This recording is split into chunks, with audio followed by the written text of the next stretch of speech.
Nouveau bilan lecture et c'est parti. On commence avec un énorme coup de cœur, il s'agit du 4e tome de Sakura Saku, édité chez Kana, c'est ma mangaka favorite qui écrit ce manga. Et on a eu un plot twist dans ce 4e tome que j'avoue je n'avais pas vu venir et qui va vraiment donner un récit comme je ne m'y attendais pas. J'étais assez agréablement surprise et étonnée et j'ai trop hâte de lire la suite.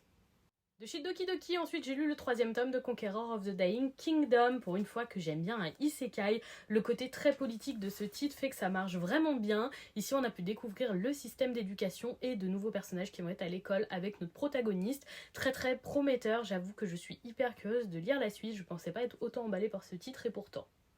De chez Kurokawa, on parle d'un autre coup de cœur avec le 9e tome d'Oshinoko. Cette jaquette est absolument sublime, je le rappelle. Et le tome l'est tout autant. On a eu des révélations sur le fonctionnement de Ruby. Et suite au dernier tome, on sent que clairement le récit prend une autre tournure. Je suis totalement fan. J'ai déjà très hâte de lire le 10e tome. Le coup de cœur est immense. On finit chez Panini avec les 2 premiers tomes de To a New You qui ont le même magnifique effet sur la jaquette. Je les trouve trop beaux. Par contre, l'histoire ne m'a pas vraiment emballée. C'est une romance prof-élève, mais où l'élève fait du chantage à son prof. Le consentement n'est pas du tout respecté, mais ça vient en plus de la personne jeune. C'est très malsain. Au-delà de ça, on a une histoire type post-Covid, post-Covid, etc. de pandémie, un peu trop vue et revue ces dernières années malheureusement. Dites-moi si vous avez lu ces titres.